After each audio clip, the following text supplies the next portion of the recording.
turunnya Nabi Isa alaihissalam dan beberapa tugas yang beliau emban, di antaranya adalah untuk membunuh babi, menghancurkan salib, dan mengupayakan kemakmuran di alam semesta hingga membunuh Al-Masih Ad-Dajjal. InsyaAllah kita akan bahas ya bagian-bagiannya dalam beberapa video lanjutan.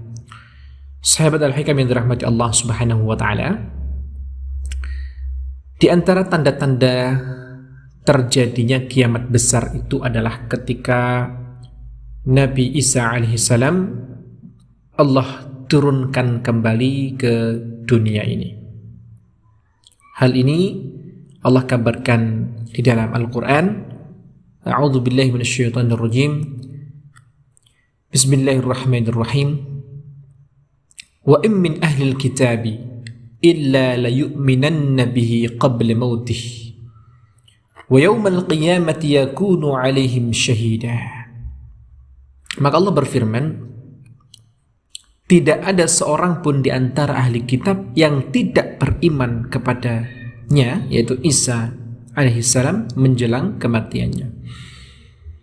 Wa yaumal qiyamati yakunu alaihim syahida, dan pada hari kiamat dia Isa akan menjadi saksi mereka. Ya, dan pada hari kiamat dia, yaitu Isa alaihissalam, Nabi Isa alaihissalam akan menjadi saksi mereka. Ini bisa kita temukan dalam surah An-Nisa ayat 159.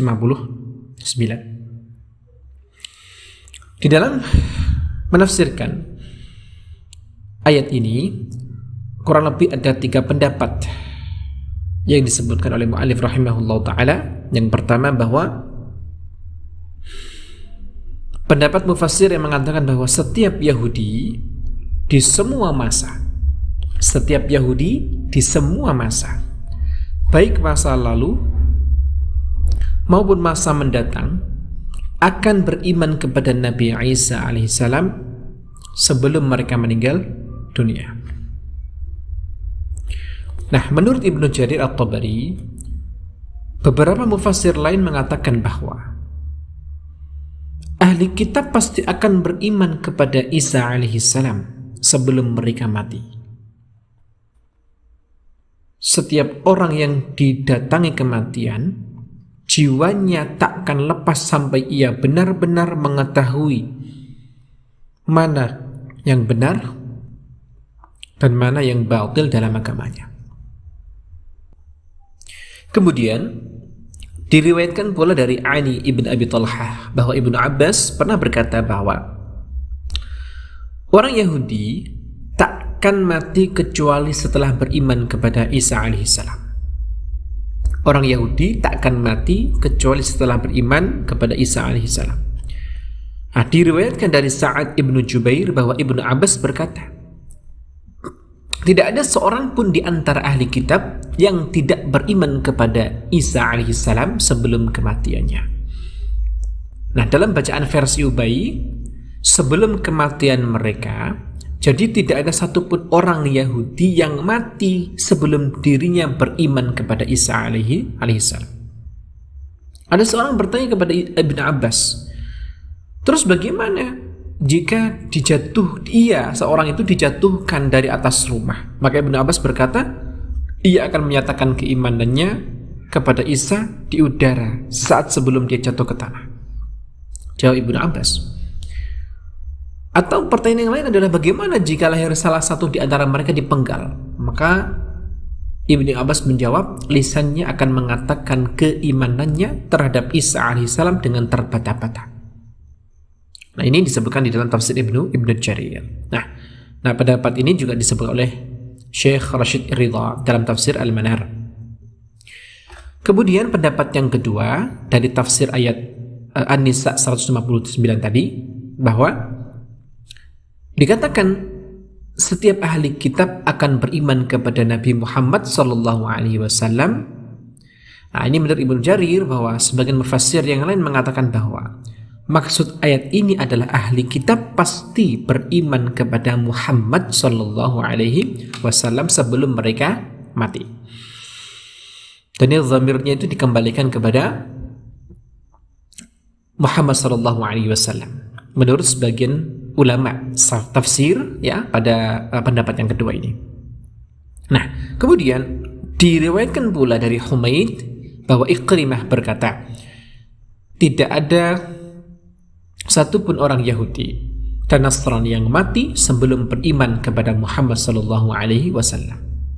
Lalu Ikrimah membaca ayat, tidak ada seorang pun di antara ahli kitab yang tidak beriman kepada Isa sebelum kematiannya. Nah, di sini oleh pendapat yang kedua ini difahami bahwa kembali kepada keimanan Muhammad, kembali kepada keimanan Yahudi atas Nabi Muhammad sallallahu alaihi wasallam. Baik, dua pendapat yang awal, kemudian ada pendapat yang ketiga. Mengatakan pendapat ketiga ini bahwa setiap ahli kitab akan beriman kepada Isa alaihissalam sebelum Isa alaihissalam wafat. Nah, di sini ada komentar dari Imam Ibnu Jarir At-Tabari berkata bahwa kalangan mufassir yang lain berpendapat bahwa mengenai makna ayat tersebut, sebagian berpendapat bahwa ayat tidak ada seorang pun di antara ahli kitab yang tidak beriman kepada Isa sebelum kematiannya. Ini mengandung pengertian bahwa sebelum Isa wafat, mereka akan mempercayai Isa sebagai utusan Allah Subhanahu wa Ta'ala. Ketika turun di dunia untuk membunuh Dajjal, artinya turun nanti di akhirat nanti, di akhir zaman nanti, bahwa Nabi Isa turun untuk membunuh Dajjal. Dan pada saat itu semua agama melebur menjadi satu, yaitu agama Islam yang lurus, yaitu agama Ibrahim alaihissalam, yaitu agama tauhid. Nah, pendapat ini tentunya dikemukakan oleh Ibnu Abbas, Qatadah, Abdurrahman ibnu Zaid bin Aslam, dan beberapa yang lain. Nah, menurut Ibnu Katsir, inilah pendapat yang benar, sebagaimana yang kita jelaskan dalam dalil-dalil yang qat'i oleh muallif rahimahullahu ta'ala. Ibnu Jarir At-Tabari berkata bahwa pendapat yang paling unggul, arjah dari beberapa pendapat di atas, adalah pendapat yang ketiga ini. Jadi, setelah Nabi Isa turun ke dunia dan sebelum Isa wafat, tak ada satupun ahli kitab yang tidak beriman kepadanya. Inilah pendapat yang arjah, yang paling unggul menurut Imam Jarir At-Tabari. Nah, kemudian ada komentar dari Ibnu Katsir rahimahullah ta'ala, tak diragukan lagi, pendapat Ibnu Jarir merupakan pendapat yang benar. Itulah maksud dari konteks ayat sebelumnya yang membantah tentang keyakinan orang-orang Yahudi bahwa mereka telah membunuh Isa alaihissalam. Nah, di sini Allah mengabarkan bahwa keyakinan mereka itu keliru. Orang yang mereka bunuh itu adalah orang lain yang diserupakan dengan Nabi Isa alaihissalam. Namun mereka tidak menyadarinya. Mereka tidak mengetahui bahwa Isa alaihissalam diangkat oleh Allah ke langit. Bahkan ia masih hidup dan akan turun lagi kedua kalinya di bumi sebelum hari kiamat, dengan tugas-tugas yang nanti kita akan sebutkan. Nah, sebagaimana hal tersebut diriwayatkan dari hadis-hadis yang mutawatir, insyaallah kita akan juga sampaikan nantinya. Nah, setelah turunnya Nabi Isa alaihissalam, maka ia akan membunuh Masih Ad-Dajjal yang sesat, ya. Kemudian menghancurkan salib, membunuh babi, menghapus upeti, atau tidak menerima upeti dari penganut agama apapun, bahkan tidak akan menerima apapun selain Islam dan pedang. Itu pilihannya di akhir zaman nanti. Nah, ayat ini menjelaskan bahwa saat itu semua ahli kitab akan mengimani Isa alaihissalam. Tak ada seorang pun di antara mereka yang tidak mengimaninya.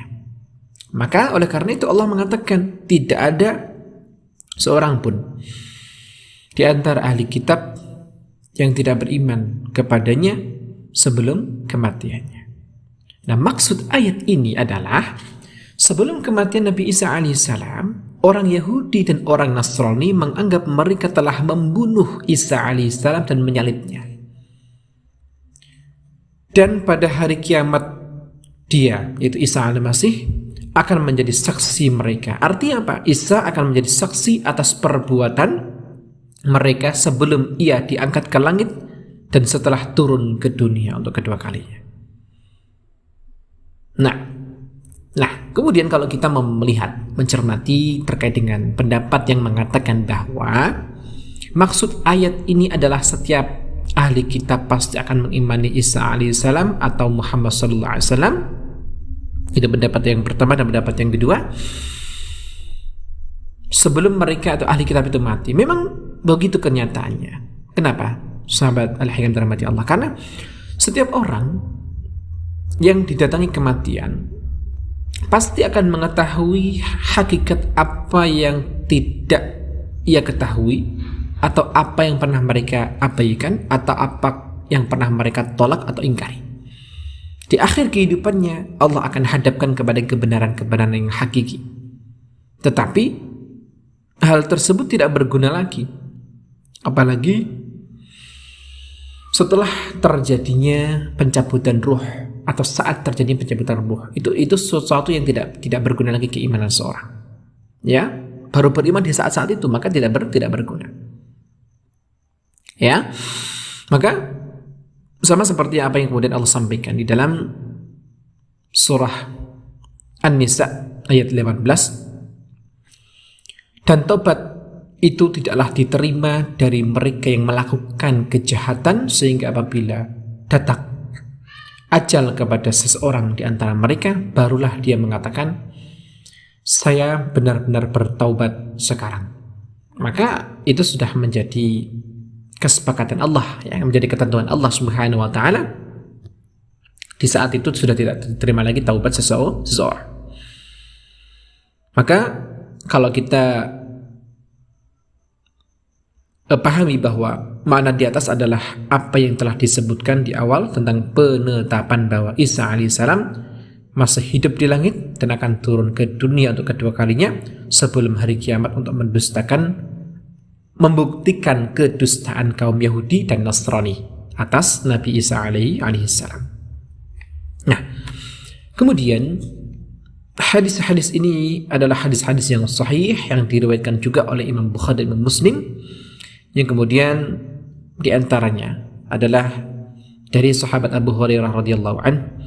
Rasulullah bersabda, demi jiwaku yang berada di genggamannya, tidak lama lagi Isa putra Maryam akan turun di tengah-tengah kalian sebagai hakim yang adil.